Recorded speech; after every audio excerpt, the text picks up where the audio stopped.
बोलो जयकारा बोल मेरे श्री गुरु महाराज की जय। सभी गुरुमुख प्रेमियों से सप्रेम जय सच्चिदानंद। काम, क्रोध, लोभ, मोह, अहंकार ये चैन है दुखों की। एक एक जो शब्द है, ये एक एक जो विकार है, काम, क्रोध, मोह, लोभ, अहंकार, किसी भी विकार को ले ले, जैसे कि मोह को सामने रखते हैं, मोह पर अगर अपना ध्यान केंद्रित करते हैं, मोह के बारे में विचार करते हैं कि कितना दुखदाई है, कितना दुखों का विस्तार करने वाला है, दुखों के अंदर दुखों की गर्त में ले जाने वाला है इस जीव को। अगर हम मोह के दलदल में फंस जाएं तो फिर कभी इससे छूटने का उपाय ही नहीं कर पाएंगे। जैसे कि हम अपने किसी मित्र के घर, किसी रिश्तेदार के घर चले गए, वहाँ रहे, 1 दिन 2 दिन 4 दिन वहाँ पर रहने के बाद वहाँ से निकलना तो पड़ेगा ही। वहाँ से निकल लिए, सामान समेट कर, जो सामान साथ में लाए थे, कुछ तो वहाँ खर्च करने का था, कुछ वहाँ पर छोड़ने का था और कुछ वहाँ से लेने का भी था। जैसे लेन देन चलता है, कुछ हम ले जाते हैं, वो दे दिया करते हैं, कुछ हमें वहाँ से मिलता है। चलो वो अपनी जगह ठीक है, कुछ ना भी दें वहाँ पर, कुछ वहाँ से ना भी लें। लेकिन अगर हमें घर जाके पता लगे कि हम कोई अपनी वस्तु, कोई अपना ज़रूरी सामान वहाँ पर छोड़ आए हैं, तो हम भली भांति ये समझ सकते हैं कि फिर हमें वहाँ वापस जाना पड़ेगा, जाना ही पड़ेगा वो सामान लेने के लिए।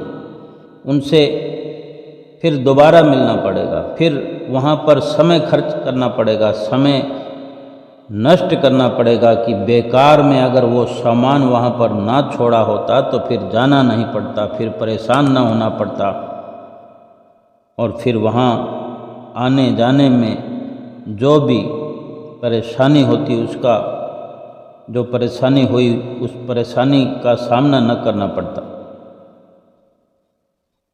ये एक उदाहरण को समझें कि जिसने पूरी जिंदगी में अपने शरीर से प्रेम किया, इस संसार में रहकर, ये शरीर हमें यहीं से मिला, यहीं पर पला बड़ा, शरीर के साथ हमने हर पल अपना एक खास रिश्ता बनाए रखा। शरीर की उदर पूर्ति में हम जीवन भर लगे रहे, शरीर की चिंता में, शरीर के अच्छे और बुरे के लिए सोचते रहे। लेकिन ये शरीर यहीं पर मिला और फिर यहीं पर छूट भी गया। जो हम आए थे दुनिया में, तो शरीर बेशक यहीं माता के सहयोग से मिला, माता के गर्भ से जन्म हुआ। यानी जीवात्मा यहाँ आया और अंत में जीवात्मा ही लौट कर गया। अब इसमें हैरान कर देने वाली बात यह है कि जिस नाशवान शरीर से प्रेम किया, मोह किया, उस शरीर को पाकर के जो संस्कार बनाए, जिन जिन से संपर्क किया, वो कर्म बंधन बन करके फिर से हमें इस संसार में वापस लेकर आएंगे। चाहे किसी भी योनि में आना पड़े, किसी भी शरीर के द्वारा आना पड़े, लेकिन जिन जिन से संपर्क किया, जिन जिन से झूठा मोह जताया, झूठा प्रेम किया, झूठा रिश्ता बनाया, जिनसे झूठे लेन देन किए, जाने अनजाने कितने ही लोगों से छल कपट इस प्रकार के व्यवहार किए, जीवन भर जैसा चिंतन रहता है, मृत्यु के समय वैसे ही विचार आते रहते हैं और आते रहे, और फिर उस अंत समय में भी, मृत्यु के समय, वो विचार तेज तरार रफ्तार से संस्कार बन बन कर उभरते हैं, और उसी में ये सुरती फंस करके, गलतान होकर के अपने अगले जन्म का निर्माण वहीं से हो जाता है, और फिर इसी संसार में फिर से उन विचारों और उन संस्कारों के अनुरूप जन्म मिलता है, और फिर इसी जन्म में भटकना पड़ता है इस जीव को। मृत्यु के समय जो विचार आते हैं, जैसा जीवन भर चिंतन करते रहते हैं। एक सुनार ने 100 रुपये के भाव में सोना खरीदा और मृत्यु का समय आ गया, तो मृत्यु के समय बड़ा तेज बुखार चढ़ा उसे। डॉक्टर साहब घर आए तो बुखार नाप कर बोले, बुखार की अवस्था में वो सुनार इस प्रकार अचेत सा था, बस एक हल्की सुरती उसकी ये थी कि बमुश्किल किसी की आवाज़ को पहचान पाता था। सो इस अवस्था में था। डॉक्टर साहब बोले बुखार नाप कर कि ओहो 105 है, यानी 105 बुखार है। सुनार बेहोशी में ही बड़बड़ाता है कि बेच दो बेच दो।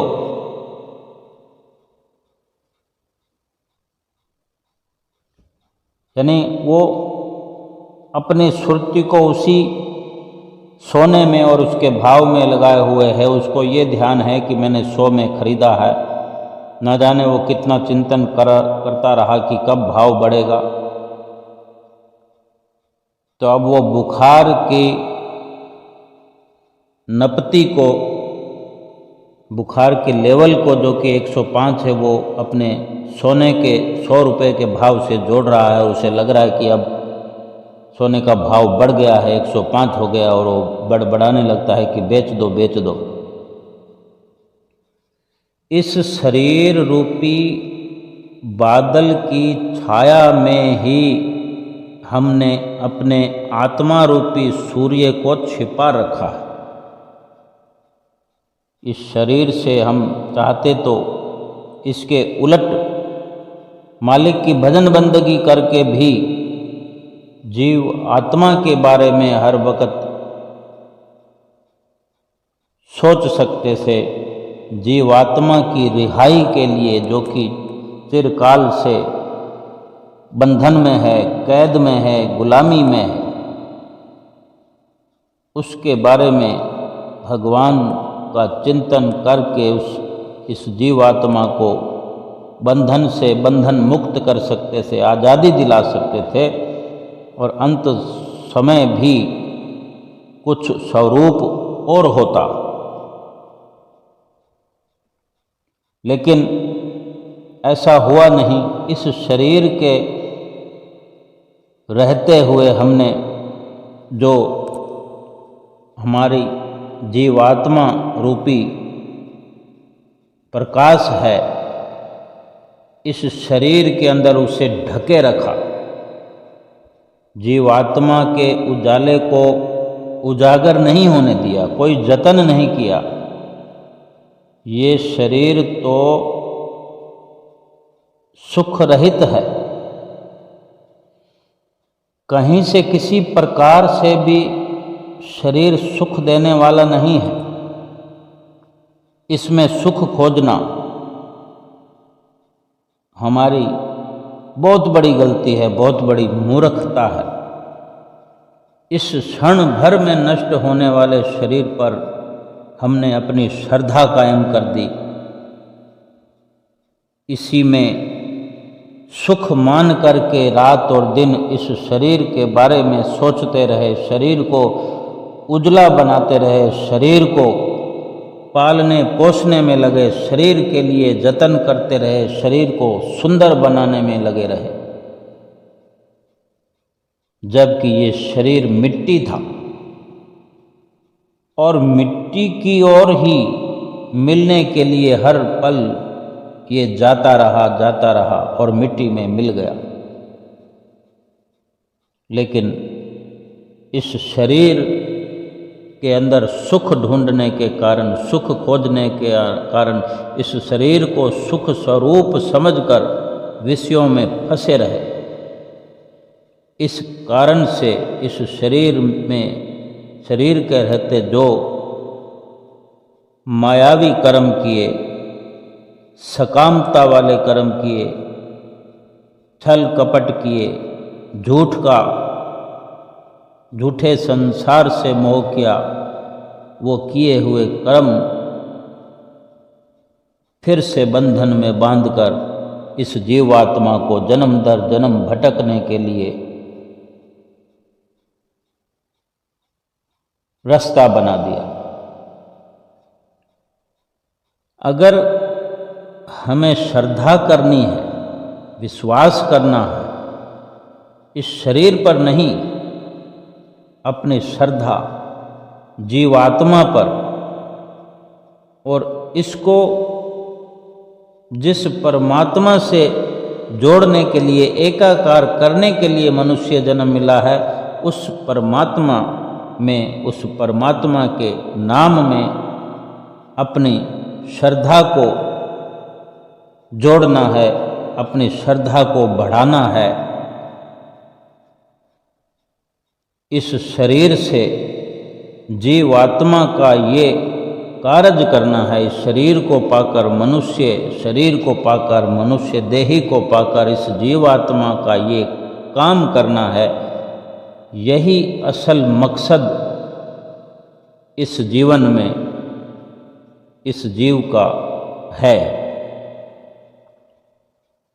महापुरुष इसीलिए समझाते हैं कि इस शरीर को सुख स्वरूप समझकर विषय विकारों में न फंस करके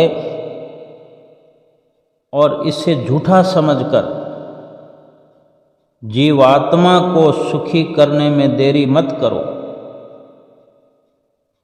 इस शरीर के होने का लाभ प्राप्त करना मनुष्य की अक्लमंदी है।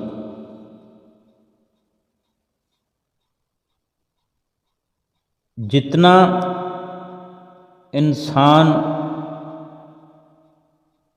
अपनी मर्जी से अपने नज़रिए से सोचता है, उतना ही दुखों के गर्त में फंसता जाता है। वक़्त के महापुरुषों की शरण में जाए बिना, महापुरुषों की संगत में, सत्संगत में जाए बिना ये समझ नहीं मिलती। और जो महापुरुषों की, संतों महापुरुषों की संगत में बैठकर रात दिन मोह की निद्रा से जागने का प्रयास करते हैं, जहाँ से सर्वप्रथम ये इशारा मिलता है कि ये शरीर नाशवान है, क्षणभंगुर है। कब ये शरीर हमारे हाथों से चला जाए कुछ पता नहीं।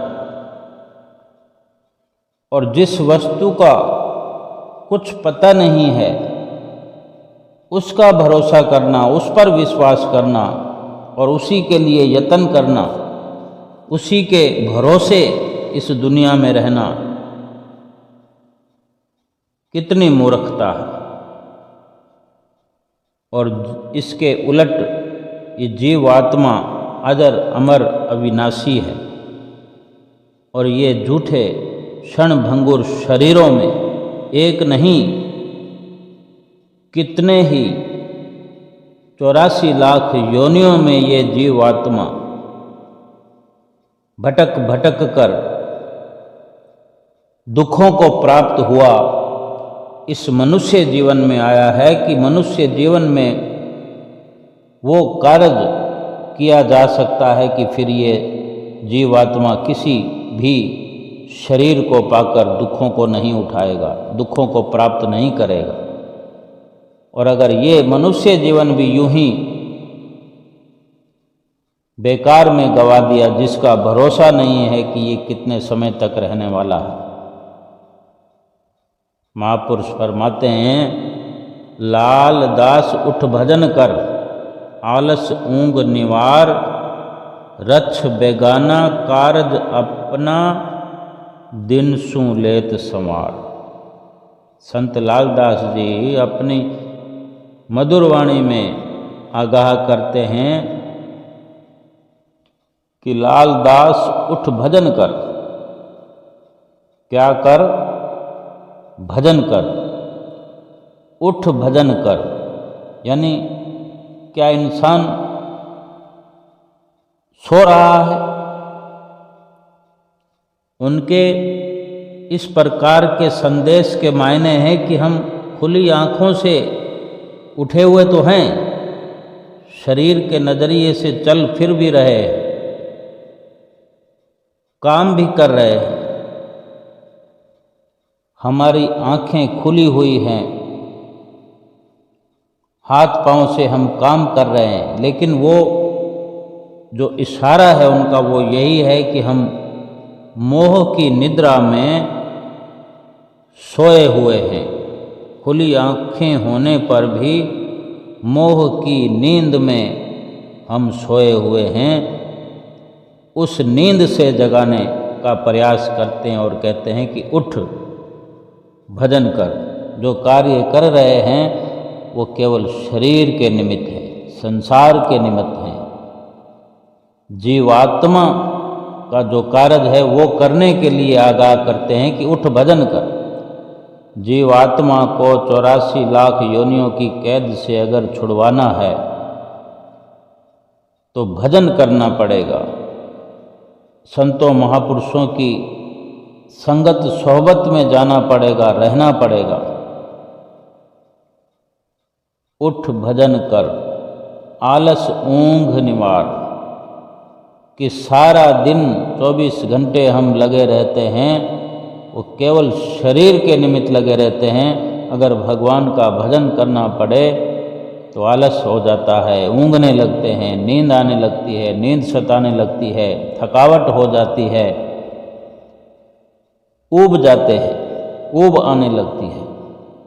इसीलिए महापुरुष फरमाते हैं कि उठ और जाग, आलस ऊंग निवार, आलस को परे कर, ऊंघने को छोड़कर सतर्क हो जा।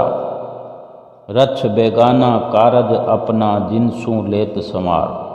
रछ यानी औजार, रछ बेगाना, ये जो मनुष्य है इसको एक औजार कहा है, ये बेगाना है, ये शरीर बेगाना है। अगर अपना होता तो बे नष्ट नहीं होता, ये हमारे साथ जाता, ये शरीर साथ देता हमारा, इस जीवात्मा का शरीर साथ देता, लेकिन ऐसा नहीं है, इसीलिए इसे बेगाना कहा। और ये संसार भी बेगाना है। संसार अगर अपना होता, ये घर अपना होता, तो इस घर को छोड़कर ना इस शरीर को जाना पड़ता, ना संसार को छोड़कर जाना पड़ता। ये शरीर भी छूट जाता है और संसार भी छूट जाता है, और जीवात्मा मरता नहीं, जीवात्मा अजर अमर है। रछ बेगाना कारज अपना, ये शरीर तो बेगाना है, संसार भी बेगाना है, लेकिन काम अपना है। जीव आत्मा को परमात्मा से जो मिलाने का कार्य है, यही तो अपना काम है। इसके लिए कितना 24 घंटे के अंदर हम समय लगाते हैं, कितनी होशियारी दिखाते हैं, कितनी सतर्कता दिखाते हैं, ये हम स्वयं जानते हैं। और संसारिक कार्यों के लिए, शरीर के कार्यों के लिए, घर परिवार के कार्यों के लिए कितनी उत्सुकता दिखाते हैं। कहीं से भी कोई समाचार आ जाए, खुशी का, गम का, रात को 2 बजे भी उठ खड़े होते हैं और चल पड़ते हैं। कहीं से बुलावा आ जाए कि फलां व्यक्ति, फलां रिश्तेदार चला गया, सर्वप्रथम जो भी सवारी, जो भी रिश्ते की अहमियत के अनुसार उसी वक़्त प्रोग्राम बन जाता है कि इतने बजे रवाना होता है। ना नींद की परवाह है, ना आराम की परवाह है, ना खर्च की परवाह है। पैसा ना भी हो तो उधारे लेकर वो कार्य करने पड़ते हैं। ये कैसी उत्सुकता है, ये कैसी अपनीयत है, अपनापन कैसा है। जबकि जब अपना शरीर जो हम मानते हैं, ये शरीर भी बेगाना कहा गया है, फिर जो इस शरीर के जो संबंध हैं, रिश्ते हैं, वो अपने कैसे हो सकते हैं। जब अपना स्वयं का शरीर साथ नहीं जाता, यहीं पर जलकर भस्म हो जाता है। एक पल ऐसा आता है, एक समय ऐसा आता है जब शरीर पड़ा हुआ होता है, ना हाथ हिलता है, ना पाँव हिलता है, ना आँख खुलती है, ना कुछ बोलता है, ना सुनता है, ना उठ सकता है, ना बैठ सकता है। तो कोई और था, असली मालिक कोई और था। ये शरीर तो ऐसा ही था जिसे हमने अहमियत दे रखी थी। इसकी अहमियत उसी वक़्त पता चलती है जब ये ना हिलता है, ना डुलता है, ना चलता है, ना फिरता है, ना खाता है, ना पीता है, ना बोलता है, ना सुनता है, ना देखता है। और केवल इसको उठाकर ले जाने की तैयारी के लिए ही चारों तरफ इशारे होते हैं, चारों तरफ वातावरण बनता है, चारों तरफ ये प्रोग्राम बनता है कि इसको कैसे रखा जाए कि बदबू ना आए, इसको कितने बजे ले जाया जाएगा, कितनी देर और लगेगी। और शमशान में जाने पर भी यही सारी वार्ता होती रहती है। उसको जलाने की फिराक में ही सारे प्रयत्न होते हैं। तो उस वक़्त ये विचार किया जाए, जो अभी चल फिर सकते हैं, वो विचार करें कि इस शरीर के रहते हुए क्या किया जाना चाहिए। और ये विचार किया जाना चाहिए कि इस शरीर के रहते हुए हमने आज तक क्या किया। शरीर के निमित्त चल रहे हैं, शरीर की कार्रवाई कर रहे हैं, या कि जीवात्मा के भले के लिए भगवान का भजन सुमरन कर रहे हैं। और कर रहे हैं तो कितना कर रहे हैं, शरीर के लिए कितना कर रहे हैं, संसार के लिए, घर परिवार के लिए कितना कर रहे हैं, और जीवात्मा को परमात्मा के साथ मिलाने के लिए, परमात्मा तक पहुंचाने के लिए, परमात्मा के साथ मिलाने के लिए कितनी कार्रवाई कर रहे हैं। क्या 2-3 घंटे भजन सुमरन कर रहे हों। हमें नित्य प्रति श्री गुरु महाराज जी जो फरमान करते हैं कि 2 घंटे भजन सुमरन एकांत में बैठकर अपने आप से मुलाकात करते हुए प्रभु को अपने हृदय मंदिर में बिठा करके उसके साक्षात दर्शन करते हुए, उसका साक्षात्कार करते हुए, अपनी जीवात्मा का साक्षात्कार करने के लिए, अपने आप से मिलने के लिए, अपने आप की पहचान करने के लिए जो 2 घंटा भजन सुमरन की श्री आज्ञा है, क्या वो हमसे कार्रवाई हो रही है। और जो 5 नियमों की पालना हमें नित्य प्रति हिदायत होती है, आज्ञा होती है, क्या वो नियमों की पालना हमसे हो रही है या उससे कहीं ज़्यादा हो रही है।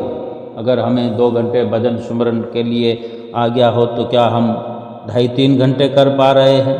अगर ऐसा है तो फिर तो कोई दुख की बात ही नहीं है, फिर तो शाबाशियाँ ही शाबाशियाँ मिलने वाली है, फिर तो प्रसन्नता ही प्रसन्नता है सतगुरु की। और जिसको सतगुरु की प्रसन्नता मिल जाए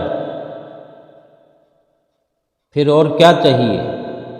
सतगुरु का रिश्ता सच्चा, सतगुरु का प्रेम सच्चा, सतगुरु का साथ सच्चा, सतगुरु का सहारा सच्चा, सतगुरु की संगत सच्ची। इनसे जितने संस्कार बनेंगे, जितने विचार पैदा होंगे, फिर उन संस्कारों से, उन विचारों से निष्काम कर्म होकर केवल और केवल जीवात्मा के लिए हर पल उसको कैद से छुड़ाने के लिए हर पल जो संघर्ष ये जीव करेगा, भजन सुमरन में लगकर, भजन अभ्यास में लगकर, 5 नियमों की पालना में लगकर, शरीर तो फिर भी वही है। कबीर साहब जी फरमाते हैं, कबीर मन तो एक है, भावें जहां लगाए।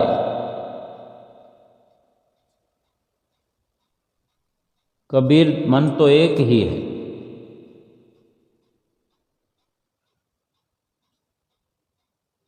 उसको चाहे जहां मर्जी लगाओ। कबीर मन तो एक है, भावें जहां लगाए, कै गुरु की सेवा कर, कै विषय कमाए। इसको चाहे गुरु की सेवा करने में, गुरु की भजन बंदगी करने में लगाओ, चाहे विषय विकारों में खर्च कर दो, इसने तो नष्ट ही होना है।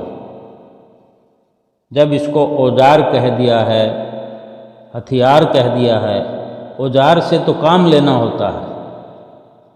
औजार को काम में लेते हुए अपना कार्य जो बना ले वही बुद्धिमान है। इंसान के जीवन की बुद्धिमत्ता इसी में है कि ये नाशवान शरीर को पा करके इसको कीमती बनाते हुए इस लोक में भी इसको कीमती बना दिया जाए। अगर भजन बंदगी करेगा तो ये शरीर कीमती बन जाएगा, कीमत पाएगा। इस शरीर के कारण अनेक अनेक शरीरों को प्राप्त करके जो उनमें दुख मिलता है, इस जीवात्मा को मिलता रहा है, इस एक मनुष्य शरीर के पाने के कारण हमेशा हमेशा उन 84 लाख योनियों के शरीरों को पाने का दुख खत्म हो जाएगा। रामायण में भी वचन है कि साधन धाम मोक्ष कर द्वारा पाए न जही परलोक संवारा, कि इस शरीर रूपी सीढ़ी को पाकर, इस शरीर रूपी सीढ़ी को अपनाकर इस्तेमाल करके भी जिसने उस लोक में पहुंचने की, इस शरीर रूपी सीढ़ी पर चढ़कर साधन नहीं किया मोक्ष को प्राप्त करने का, इस लोक से उस लोक में पहुंचने का साधन नहीं किया, इससे बड़ा दुख कोई नहीं है इस मनुष्य जीवन प्राप्त करने पर। जबकि ये मनुष्य जीवन तो केवल और केवल सुखों की प्राप्ति के लिए मिला था, सुख पाने के लिए। इस शरीर का बीज जठरा अग्नि से नीचे स्थापित है, बीज ही अपवित्र है, शरीर पवित्र क्या होगा?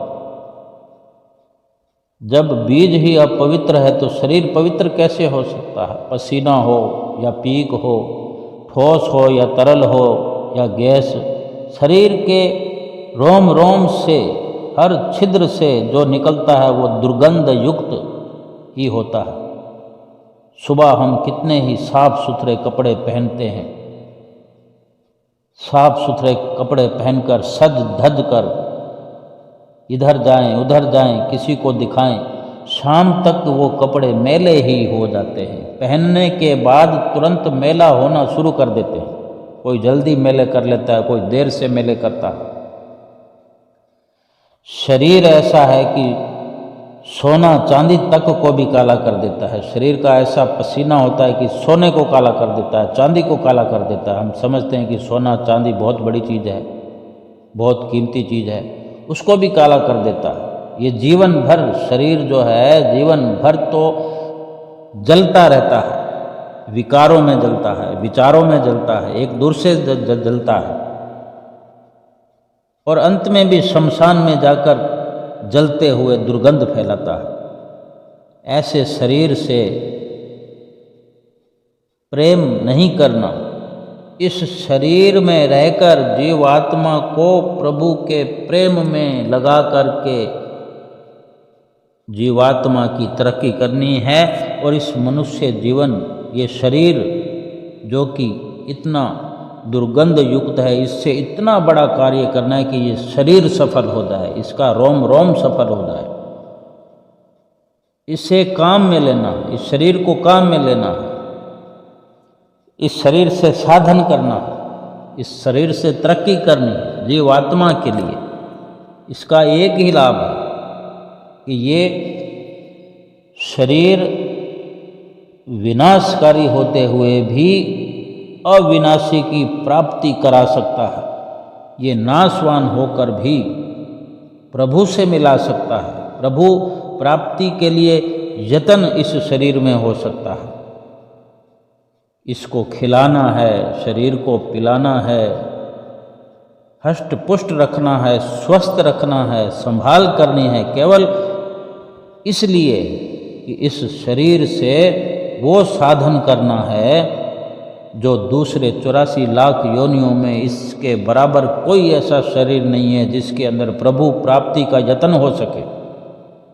इस शरीर से प्रेम करना है तो इसलिए कि ये शरीर बड़ी मुद्दतों से मिला है, बड़ी मिन्नतों से मिला है, बड़ी विनतियों से मिला है, बड़ी फरियादों से मिला है।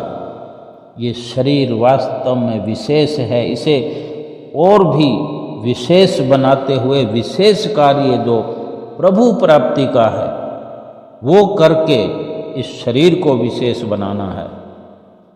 केवल इसको हथियार समझकर, जो कोई हथियार अपने पास रखता है, चाहे कोई मजदूर, खेती मजदूरी वाले जो हथियार साथ में रखते हैं उसकी संभाल करते हैं, उसको संभाल के भी रखते हैं, हिफाजत करते हैं, तो इसलिए कि इससे काम लेना। केवल वो जंग लगने के लिए पड़े रहें, तो वो केवल एक लोहे के भाव बिकने वाला, जितने में खरीद के लाते हैं उससे आधे दाम में भी वो बिकता नहीं वापस। अगर उससे काम लिया जाए, काम लेते रहें तो वो कितने ही हजारों लाखों गुना उस औजार के कारण, उस हथियार के कारण कमाई हो जाती है। 1000 गुना कमाई करके देता है, लाख गुना कमाई करके देता है। यही साधन है, यही साधन करना होता है हथियार से। महापुरुषों ने इस शरीर को भी साधन बताया है। इससे सदा सदा के लिए छुटकारा पाना है मनुष्य जीवन से। मनुष्य शरीर इतना कीमती है, फिर भी इसको छोड़ना ही छोड़ना है। नहीं छोड़ेंगे तो भी छूटेगा। इसलिए इससे सच्चे वाला प्रेम नहीं करना, इससे प्रेम क्षणिक प्रेम करना, ये क्षणिक है। इससे क्षणिक प्रेम करना है, इसलिए कि इससे बहुत बड़ा काम कराना है। अगर हमारे घर में कोई नौकर है, वो कार्य करता है, हम क्या उससे प्रेम नहीं करते? लेकिन उससे प्रेम इसीलिए थोड़ी करते हैं कि उसको खिलाते रहेंगे, पिलाते रहेंगे, उसको नए नए कपड़े देते रहेंगे, रुपया पैसा भी देते रहेंगे और खुद काम करते रहेंगे। फिर नौकर को रखने का क्या लाभ हुआ? उसको नौकर को तनख्वाह भी देना है, खिलाना पिलाना भी है, लेकिन उससे काम करना नहीं भूलना, काम लेना नहीं भूलना है उससे। मक्खी शहद का स्वाद लेती है, पर उड़ते उड़ते ही लेती है। वो शहद पर बैठ नहीं जाती, और जो कभी भूलवश बैठ जाती है, वो शहद का स्वाद लेना तो दूर रहा, प्राणों से भी हाथ धो बैठती है। ज़्यादा चिपकना है, उसी को मरना कहते हैं। जो ऊपर ऊपर शहद का स्वाद लेने के लिए, वो ऊपर ऊपर से रहकर स्वाद लिया जा सकता है। जीव को भी, हम जीवों को भी, हम इंसान को भी चाहिए कि वो जो उपयोग है, हमने शरीर का उपयोग लेना है, इस शरीर से चिपकना नहीं है।